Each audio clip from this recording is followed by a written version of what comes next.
I was in the Air Force for 6 years. After I got out of the Air Force, I had a couple of friends that were already living up here, and I figured it would be easier to transition out, moving in with a couple of friends.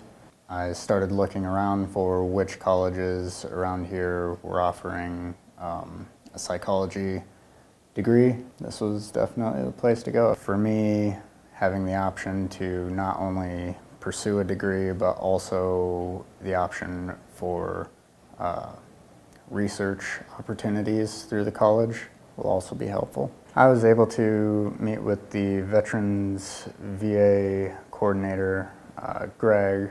The first time I was submitting the VA benefits, I had a question. Greg's been on top of it.